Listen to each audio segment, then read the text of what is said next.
สายฟรีเซิร์ฟเวอร์620นี่มาวันนี้เราจะมารีวิวราชาทะเลลึกของเราเอาพลังขึ้นหน่อยวะพลัง9,300,000ตอนแรกเขาสิรีวิวตอน10 ล้านพุ่นละตอนนี้ก็บ่เป็นหยังเอา9,300,000ไปก่อนเนาะกับการบัฟต่อสู้อัตราคิที่เข้า3 แถวแบบเบิ่มๆนี่แล้วก็ข้างล่างโจมตี9.2%โจมตีเปอร์เซ็นต์เอ่อ อันนี้ก็ยังอันให้ตีก็รีใหม่แต่ว่าแพงโพดไปหาตัวอื่นดีกว่าบ่ต้องรีดอกบ่คันสิรีก็ย่อยมันโลดย่อยมันดีกว่าแต่ว่าย่อยก็บ่ได้เพราะมันเป็นสีแดงแล้วเอ่ออุปกรณ์เนาะแล้วก็ทุกอย่าง3 ดาวนี่ตัวเนี้ยดีที่สุดเลยนี่เซตป่าเถื่อนอันนี้ก็เซตจักรเนาะป่าเถื่อนน่ะอันนี้ก็ดีอยู่แต่ว่ามันบ่มันดีบ่สุดมันต้องเป็นโจมตีเปอร์เซ็นต์มันค่อยสิดีคือจั่งจั่งซี้เอ่อโกเค็ตสึลูกรักข้อยพลังพลังไฟ2นินจา2เหลือตัวนี้แล้วเสร็จนินจาตอนนี้เราก็สิเฮ็ดจักรกลบัดนี้ใช่เปล่าตัวนี้ได้อีก9อันไปเราจะพามาดูราชาทะเลลึกลูกรักของเราใส่รูนก่อนใส่รูนไล่โจมโอ้แม่นโดนใส่กลยุทธ์ก่อนกลยุทธ์เอากลยุทธ์เนาะไล่โจมตีให้ปีศาจในการอันนี้อิหยังก็ในการผ่านด่านแต่ส่วนหลายสิบ่ได้ผ่านด่านให้เพิ่นดอกนี่อืมในการโจมตีชาวบ้านสวยอาสายอาวุธมีอยู่อันนี้บ่ได้มีอยู่โอ้ยตอนนี้กรอบของเราเนาะเราสิเน้นไปใส่ให้ปีศาจเพราะว่าทีมปีศาจเรามัน4ตัวตัว5ตัวน่าจะ4 5ตัวมั้ง6 5ตัวพลังมันก็เลยขึ้นหลายไปตอนนี้เหลือ9 ล้านแล้วตอนนี้อยู่อันดับที่4ไหวบ่เนาะเอาพามาเบิ่งตัวเขาเจ้าก่อนกับตัวเรา คิงซอมบี้ก็คิงซอมบี้แมนทะเลลึกอีโฟกับบองเลบ้าของเขาเบิ่งของข่อยดูล่ะโกเค็ตสึอีโฟทะเลไปไหวบ่ไหวก็ต้องไหวล่ะบ่ไหวก็แพ้แค่นั้นล่ะมาบาดนี้ฟุบเข้าไปซอมบี้แมนสะบั้นแขนขวานสไนเปอร์ ขวานโจมตีฮึบตูมขวานไฟยักษ์ใหญ่ขอไล่โจมตีก่อนฟุบชุตูมโอ้โหสาม300บ่300หรือ3,000โหดขนาดเกินไปหัวหน้ามาบัฟกระหน่ำคืนมาฟึบไล่โจมตีฟึบฟับฟึบฟับเลเซอร์คลั่งนี่140,000มาสะสมพลังจู่โจมฮึบตูมสาม3เท่าใด3เท่าใดบ่รู้เบิ่งบ่ทันโจกเข้าไปมาบันก็ฝังสีเงามาเลเซอร์ข้างฟุบฟับฟุบฟับฟิวเข้าไปโอ้มาโชว์เข้าไป300บ่ทะเลเลือกข่อยยังชิลฟึบ ฮึบเฮ้ยชูเข้าไปอีก80 ล้านเสยบอกได้เลยคำเดียวคำว่าเสยทะเลลึกไป9 ล้านเนาะพลังโชว์เข้าไปมาบานนี่เอาไม่ยังล่ะโอ้เรามีลูกไฟโอ้ยตายว่าสิได้หุ่นเน้นๆได้วะบ่แม่นตัวนี้โชว์เข้าไปโอ้ว่าสิได้ตีเน้นๆจักบาทนะได้จะได้โจมตีได้โจมตีก็คิดลูกไฟโอ้ยตายแล้ว8โชว์สนามแรงบินเข้าไปตูมเข้าไปซอมบี้แมนสะบั้นแขนลบไปเท่าไหร่นะ3ฟึบ3อื้อฮืออือฮึบฮึชูเข้าไปเสยเอาละบาดนี่ปึ๊บเข้าไปอย่าลืมนะทะเลลึกข้อยบ่ได้ติดโหลเด้น่ะมาไล่โจมตีสะสมพลังจู่โจมฮึบตูมเข้าไป240 ล้านเนาะไล่โจมตีไปชูเข้าไปเสียอีกลูกไฟหนึ่งโอ้โฮเรียบร้อยเสียลูกไฟโชะคิงบ่มาสะสมพลังจู่โจมฮึบตูมเข้าไป194 ล้านติดโหลดแล้วลบโหลอีกฟึบ ตูมเข้าไปอีกเสยว่าเป็นหยังโชกเข้าไปตีธรรมดาฟึบตีธรรมดาไปติดโล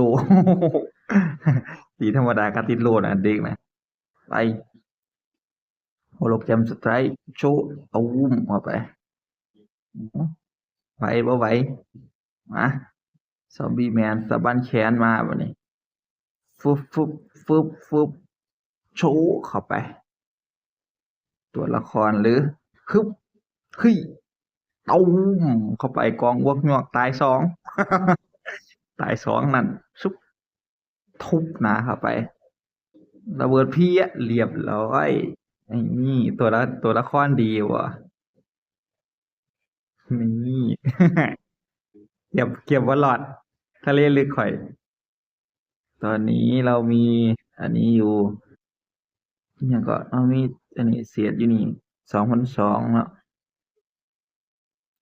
เดี๋ยวมื้อนี้เราก็เล่นจนครบเบิดแล้ว50 ด่านนี่50ชนะต่อเนื่อง9 อันแล้วรอบนี้โอ้โฮเจอมินิอีกโชว์มินิฟุบุกิ28 ล้าน1 2 3 4 UR 4 ตัวซ้ำกันหมดแบบเบิ่มๆเนาะดูอันดับของเราก็อยู่อันดับที่4ตอนนี้ก็โดนๆไปเราก็สิตกไปที่30 40คือเก่าหั่นล่ะเพราะว่ามันก็คือว่าเนาะมันสายฟรีเนาะมันสิมาสู้ตัวบักเขามันว่าสิได้ของเขาไป50 60 ล้านล่ะตัวบักเขาเจ้าอันนั้นมัน100 ล้านแล้วบ่ใกล้100แล้วมั้ง70 80ล่ะตัวบักของข้อยนี่94 ล้าน84สู้ดี70 PSK 60 กว่าล้านเนาะเจ้าของ34 ล้านมันสิไปสู้เขาได้อาตัวละครสุดเก่งอันดับที่47พลัง9 ล้านถ้ามัน9 ล้านหลายกว่านี้9 ล้านกว่าเนาะละครสุดแก๊งเราโอเคครับคลิปนี้ก็พอแค่นี้สำหรับการรีวิวราชาทะเลลึกของเราจัดไปแบบเบิ่มๆวิธีนี่ก็โอ้ย40กับ30แล้วตัวนี้อันนี้ก็ตีบ่ตายไอ้เด็กกับไอ้น้อยนี่ก็เลยเดี๋ยวรอเบิ่งก่อนนะไหวบ่วะเพราะว่าเราใส่กลยุทธ์มาให้แล้วของเขาออกก่อนนะฟึบโชว์เข้าไปโซนิกฟังสีเงาโชว์เราก็ไล่โจมตีไว้ก่อน ให้ไล่โจมตีเด้อพะนะฮึบหมัดเครื่องควายตูมเข้าไป277 ล้านโชว์เข้าไปผลแม่นยำตูมเข้าไป2 ตัวเลเซอร์คลั่งปุ๊บปั๊บปุ๊บปั๊บปึ๊บเข้าไปติดโลล้วนๆหมัดเดียวหมัดเดียวติดโล ติดโลหมัดเดียวเลยแหละโชว์เข้าไปปึ๊บเอาไปโอเคบ่ให้อันนี้ไอ้อันติโชว์ตูมเข้าไปกาโลปล่อยหมัดชุชะชุชะตูมของข่อยอยู่ว่า3 ตัวแล้วสิสุ่มมาของวิตีได้ตัวใส่2 ตัวบ่ถ้านั่นถ้าอัศวินจักรกลบ่ข้อยก็สิเอาอัศวินจักรกลตอนรีเทิร์นเอามาผ่านด่านฮีโร่ปีศาจบ่แม่นฮีโร่ปีศาจไอ้หอคอยหอจักรกลแหมจักรกลนี่บ่แม่นแม่นจักรกลหอเกียรติยศนั่นบ่3เทื่อก็บ่ถึก3เทื่อข้างขึ้นข้างแรมซั้นดอกฮีโร่ข้อยบ่ผ่านปีศาจผ่านอยู่ปีศาจมีข้อเกริวมินิอยู่ กูเก็ตซื้อข้อเกริวมินิอะเอาระเบิดไปติดโลล้วนๆกาโลปล่อยหมาโชชะโชชะตบบองหูไปเอาหมาบาดบ่มีโลแล้วฟูบุกิจงหายไปซะตูม400 ล้านกองงวกงอก400 ล้านกองงวกงอกนะคือเข้าไปนะได้เลเซอร์ข้างชิเข้าไปอ่าหันเบิ่งของแท้นี่เลเซอร์ข้าง4 ล้านนี่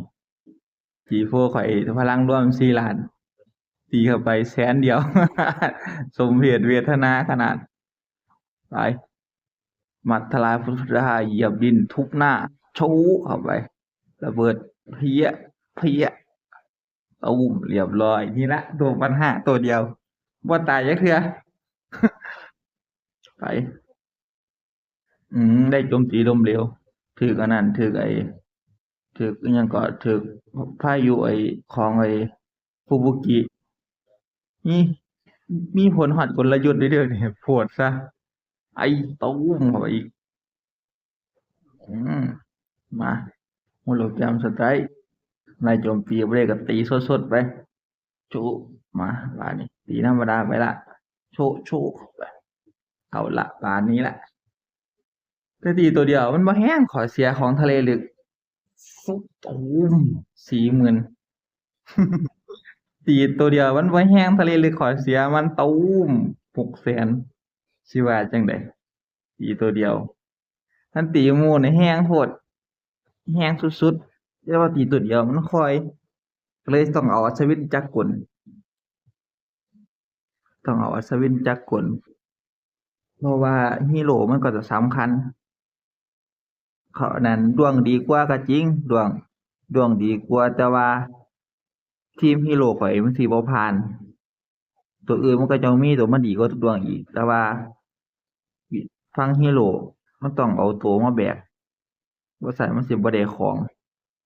โชะเข้าไปมันสิพลังบ่พุ่งตูมเข้าไปอีกเพี้ย3เทิร์นมาเบิ่งดูล่ะไหวบ่ตีแต่ละเทื่อบ่ชนะจักเทื่อฮอด10เทิร์นตลอดฮึบตูมโจมตีไปโชะได้โจมตีนี่โดนแน่นอนปกติกระดูกหักว่ะโชะมากดข้ามแล้วมันโดน10เทิร์นพุ่นน่ะแต่ละรอบหั่นฟึบกดข้ามไปรอบนี้ชนะว่ะโอเคครับคลิปนี้ก็พอแค่นี้ชนะแล้วจะได้ตีมาเป็นจักเดือนแล้วนี่3-4 เดือนแล้วไปที่ชนะโอเคครับไปแล้วครับ